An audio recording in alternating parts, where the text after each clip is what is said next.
વિવેકાનંદની કોઈ વાતમાં નિરાશા ન ચડે. એ તો દેશ ગુલામ હતો. ગરીબીની દુરાવસ્થા હતી. ક્યારેક ગુરુની શોધ માટેની મથામણ હતી. ક્યારેક કાલીની સામે ચિત્કાર હતો. ક્યારેક કલકત્તાની ગલીઓની અંદર થતા વિટંદાવાદની સામે એને મનમાં પ્રશ્નો ઉઠતા હતા. ક્યારેક મોહ માયા એના વિકરાળ રૂપોની સામે સંઘર્ષ કરવાની પળ આવતી હતી. અનેક ક્ષેત્રોમાંથી વિવેકાનંદને ગુજરવું પડતું હતું અને ખૂબ નાની ઉંમરે બાળ મનમાં ગુજરવું હતું.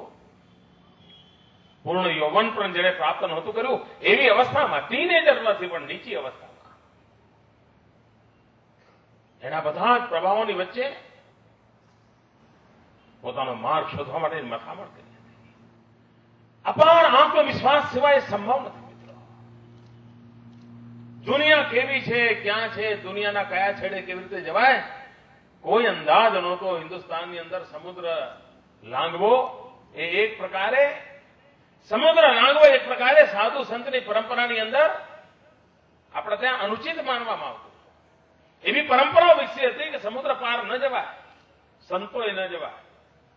એવા કાલખંડની અંદર એક નવજવાન સંન્યાસી એમ કે હું અમેરિકા જઈશ. સાધનો ન હોય, સુવિધાઓ ન હોય, અને છતાં એના મનમાં એમ થાય કે હું અમેરિકા જઈશ. પશ્ચિમની દુનિયાને જાણતો હતો માનવી. પશ્ચિમની દુનિયાના રંગરૂપથી પરિચિત હતો. ભારતની વાત પશ્ચિમના ગળે ન ઉતરે એ સ્વાભાવિક હોય.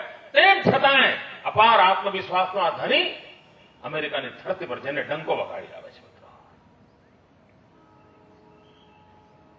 અમેરિકા બે કારણોસર એક તારીખ સાથે જોડાઈ ગયું છે. 9/11. પરંતુ અમેરિકાને એક જ 9/11 યાદ છે મિત્રો. જે યાદ રાખવી જોઈતી તે ભૂલી ગયા, એનું આ પરિણામ છે. એક 19મી સદીની 9/11 હતી મિત્રો, જ્યારે સ્વામી વિવેકાનંદે અમેરિકાની ધરતી પર શિકાગોમાં વિશ્વ ધર્મ પરિષદને સંબોધન કર્યું હતું. અને એક 9/11 હતી જ્યારે આતંકવાદીઓએ અમેરિકાને થમરોળી નાખ્યો હતો. એક માણસે ત્યાં જઈને એવો વિસ્ફોટ કર્યો હતો કે જેણે અમેરિકાના આધ્યાત્મિક ચેતનાને આંદોલિત કરવા માટે પૂરતો પ્રયાસ કર્યો હતો. અને બીજા લોકો એવા હતા કે જેણે 9/11 અમેરિકાએ જે પ્રાપ્ત કરેલી સોકોલ્ડ સમૃદ્ધિ હતી એની પર કઠોરાઘાત કરીને એને જીવલેણ હુમલો કરવાનો પ્રયાસ કર્યો. મિત્રો, એક 9/11 જે વિવેકાનંદના ભાષણની તારીખ હતી, જેને વિશ્વ આખાને આ દેશની સંસ્કૃતિ, આ દેશની મહાન પરંપરા એના તરફ જો આકર્ષ્યા હતા. મિત્રો, દુનિયાના બધા દેશના લોકો હિન્દુસ્તાનના માનવીની વખતે તું તો ગુલામ દેશનો માનવી છું, તને વળી આ વાત કરવાનો અધિકાર શું, એવા ભાવથી જીવતા હતા. એવે વખતે જગતની આંખમાં આંખ મિલાવીને એક માનવી ભારતની મહાન સંસ્કૃતિ અને brothers and sisters of America કહેતાની સાથે તાલીઓના ગડગડાટ સાથે આખા સભાગૃહને ગૂંજતો કરી દે. જ્યાં બંધુતાનો ભાવ, પરિવાર ભાવ, સંવેદનાની અનુભૂતિ, રંગ ગોળો હોય કે કાળો હોય, બધા જ મારા ભાઈઓ છે.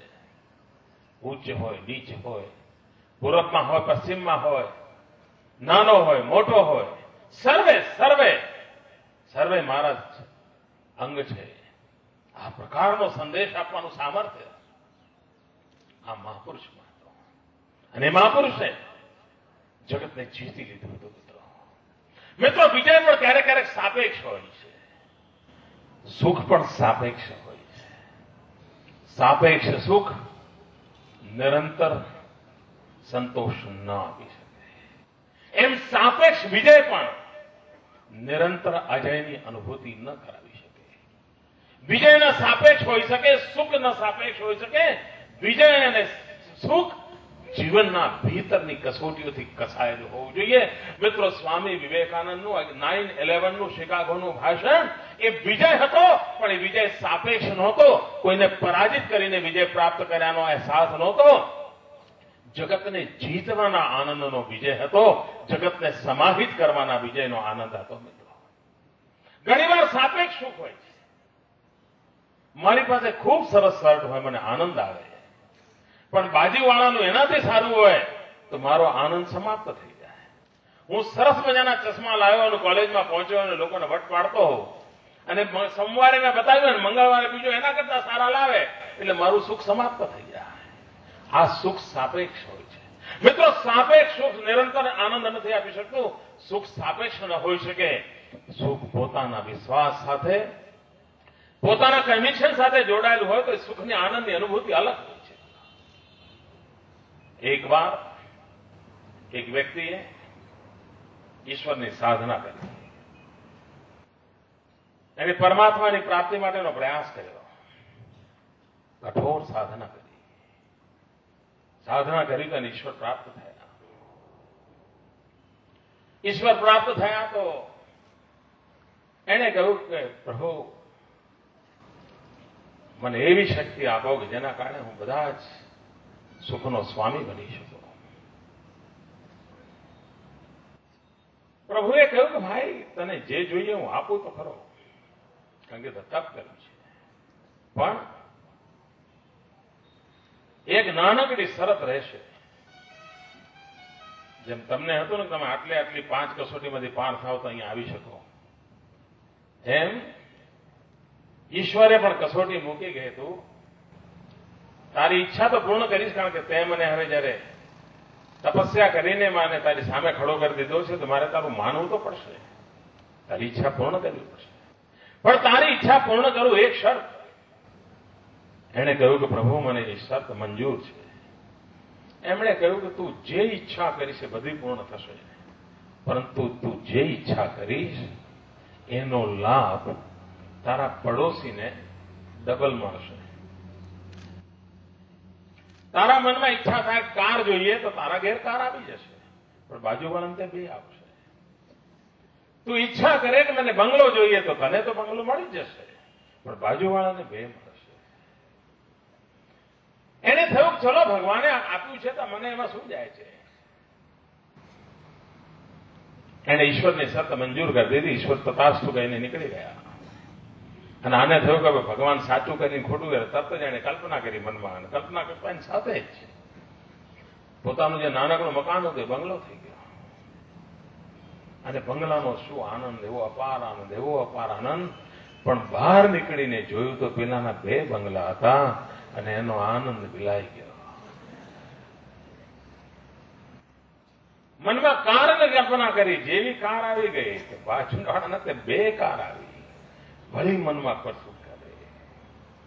તપ મેં કર્યું, ઈશ્વરને મેં રીઝવ્યા, આશીર્વાદ મને મળ્યા. નામ મારો વાલો 2 ગાડીઓ એના ઘેર, 2 બંગલા, કશું કર્યા વગર.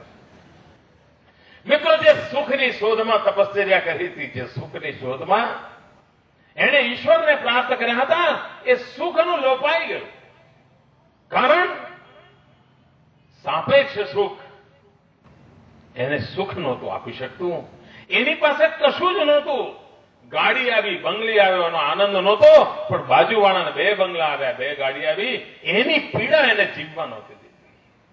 અને એના કારણે એનું મગજ ખોરાપતી થઈ ગયું. ખોરાપત કરવા માંડ્યું, વિકૃતિ આવવા લાગી. એટલે કાંઈ એને નક્કી કર્યું. એને ઈશ્વરને કહ્યું કે ઈશ્વર, મારી 1 આંખ ફોડી નાખો. બાજુવાળાની 2 ગઈ. એને કહ્યું મારા ઘર આગળ કૂવો કરો. બાજુના 2 કૂવા થયા. અને પેલો ઘરની બહાર નીકળ્યો, અંદર પડ્યો. ત્યારે આને સુખની શાંતિ થઈ.